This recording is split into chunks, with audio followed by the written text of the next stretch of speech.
क्या संजय निषाद का वो दावा सच हो जाएगा जिसमें बीजेपी के सहयोगी परेशान बताए जा रहे थे। दरअसल यूपी सरकार में मंत्री और निषाद पार्टी के नेता संजय निषाद का एक दावा अब सच माना जा रहा है। अब इसमें बीजेपी के सहयोगियों की चिंता भी बढ़ गई है। दरअसल उत्तर प्रदेश में निषाद पार्टी के मुखिया और योगी सरकार में कैबिनेट मंत्री का डर सच साबित होते हुए दिखाई दे रहा है।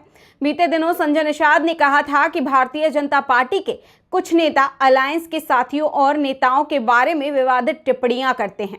उनके इस बयान के कुछ दिनों बाद ही राष्ट्रीय स्वयंसेवक संघ के अनुषंगिक संगठन अखिल भारतीय विद्यार्थी परिषद के छात्रों ने सुहेल देव, भारतीय समाज पार्टी के नेता और यूपी सरकार में मंत्री ओम प्रकाश राजभर के बयान के बाद जमकर हंगामा किया और उनका पुतला भी फूका। दरअसल राजभर ने बाराबंकी स्थित श्री राम स्वरूप मेमोरियल विश्वविद्यालय के बाहर एबीवीपी के छात्रों और कार्यकर्ताओं पर लाठीचार्ज की घटना पर टिप्पणी की थी। कहीं ना कहीं इसे सही भी बताया था।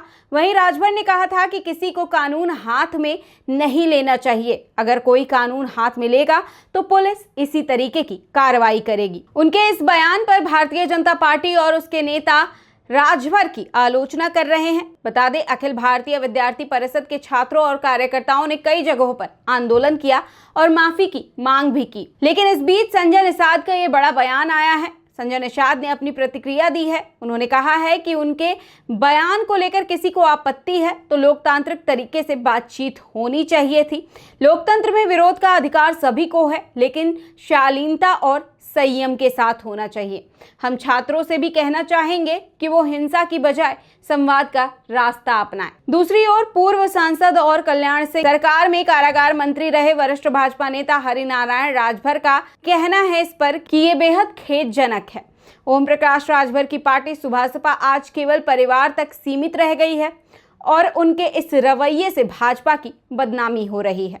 अगर उनमें थोड़ी भी नैतिकता बची हो तो तुरंत इस्तीफा देकर दिखा दे। यानी कि अब इसके साथ ही इस्तीफे की बयान भी उठने लगी है। वहीं इस विवाद पर सुभासपा के नेता और राजभर के बेटे अरविंद राजभर ने कहा है कि अगर एबीवीपी के लोग चाहें तो खुद ओम प्रकाश राजभर उनके साथ चलकर इस प्रकरण पर मुख्यमंत्री योगी आदित्यनाथ से मुलाकात करवा सकते हैं और वो इस संघर्ष की लड़ाई में उनके साथ खड़े हो सकते हैं। अब आप क्या सोचते हैं इस मामले पर हमें कमेंट बॉक्स में जरूर बताएं। लेकिन क्या वाकई में जो लाठीचार्ज हुआ, जो छात्रों के साथ अन्याय हुआ, उसके बाद एबीवीपी कार्यकर्ताओं के साथ जो कुछ हुआ वो सही था? उसके बाद ओम प्रकाश राजभर का जो बयान आया उसमें उन्होंने इसे कहीं ना कहीं सही बताया या फिर पुलिस द्वारा की गई कार्रवाई को सही बताया? क्या ये वाकई में सही था? छात्र इसी को डिजर्व करते थे या फिर एबीवीपी के कार्यकर्ता जो प्रदर्शन कर रहे थे वो इसी को डिजर्व कर रहे थे, जिन पर लाठीचार्ज की गई, जो कई दिनों से हॉस्पिटल में भर्ती रहे,